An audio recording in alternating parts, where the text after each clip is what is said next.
नमस्कार मंडळी, आज आपण बघणार आहोत घी चिकन मसाला।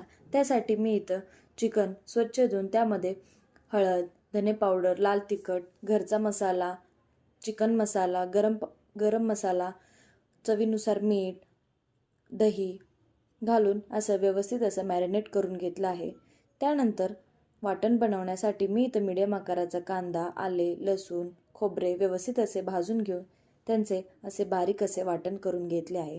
फोडणीसाठी कढईमध्ये मी 2 चमचे तूप गरम करून त्यामध्ये कांदा गुलाबीसर होईपर्यंत परतून घेतला आणि त्यामध्ये मॅरिनेट केलेले चिकन हाय फ्लेमवर परतून घेतले व अर्धा ग्लास गरम पाणी ॲड करून झाकण लावून 5 ते 6 मिनिटं 90% चिकन शिजेल इतपत शिजवून घेतलं। त्यानंतर वाटलेला मसाला ॲड करून थोडेसे पाणी ॲड करून पुन्हा एकदा 3 ते 4 मिनिटाची वाफ काढून घेतली व चिकन 100% आपलं शिजलं आहे। त्याचबरोबर वरून अशी बारीक अशी कोथिंबीर चिरून घेतली। अशा पद्धतीने तयार झाला आपला चिकन घी मसाला। हा चिकन घी मसाला तुम्ही नान, चपाती किंवा ज्वारीच्या भाकरी किंवा भातासोबतही खूप छान लागते। अशा पद्धतीने तुम्हाला हा व्हिडिओ आवडला असल्यास व्हिडिओला लाईक करा, शेअर करा आणि चॅनलला सबस्क्राईब केलं नसेल तर सबस्क्राईब करा। धन्यवाद।